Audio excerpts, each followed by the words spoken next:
दोस्तों, क्या सीजीएसटी और एसजीएसटी ऑफिसर एक दूसरे के टैक्स पेयर्स को नोटिस भेज सकते हैं? क्या वो एक दूसरे के टैक्स पेयर्स के ऊपर ज्यूरिडिक्शन को एक्सरसाइज कर सकते हैं? तो ऐसा ही एक केस पहुंचा हाई कोर्ट, जहां पे टैक्स पेयर ने ये दलील दी क्योंकि वो स्टेट अथॉरिटीज़ को असाइन किया गया है, इसलिए सेंट्रल जीएसटी के ऑफिसर्स उसको नोटिस नहीं भेज सकते। तो ये केस बड़ा इंटरेस्टिंग है। पूरा केस हमारे पोर्टल taxreply.com पर अवेलेबल है, वहाँ जाके आप इसको डिटेल में पढ़ सकते हैं। तो यहाँ पे हाई कोर्ट ने जब सेक्शन 6 ऑफ सीजीएसटी को एनालाइज किया तो पाया कि सेक्शन 6 में क्रॉस एम्पावरमेंट ऑफ पावर जो है वो असाइन करी गई है सीजीएसटी और एसजीएसटी ऑफिसर्स को।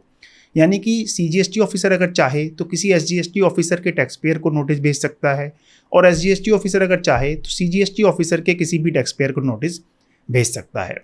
यहाँ पे जो क्रॉस एम्पावरमेंट ऑफ पावर है ये इनहेरेंट है, ऑटोमेटिक है बाय सेक्शन 6। इसके लिए कोई भी नोटिफिकेशन की ज़रूरत नहीं है। टैक्स पेयर ने यहाँ पे दलील दी थी कि इस एम्पावरमेंट के लिए अलग से कोई नोटिफिकेशन इशू नहीं करी गई है। तो हाई कोर्ट ने यहाँ पे कहा कि नोटिफिकेशन की जो ज़रूरत है वो पावर को रेस्ट्रिक्ट करने के लिए है।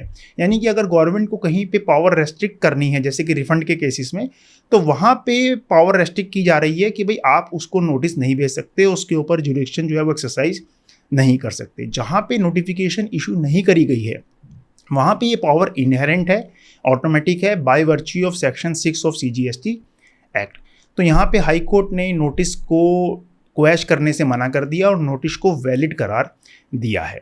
तो बड़ा इंपॉर्टेंट केस है दोस्तों। पूरा केस हमारे पोर्टल taxreply.com पे अवेलेबल है, वहाँ जाके आप इसको डिटेल में पढ़ लीजिएगा। अगर केस से रिलेटेड आपको कोई डाउट है तो आप हमें नीचे कमेंट बॉक्स में कमेंट भी कर सकते हैं, हम उसका जवाब देने की पूरी कोशिश करेंगे। धन्यवाद।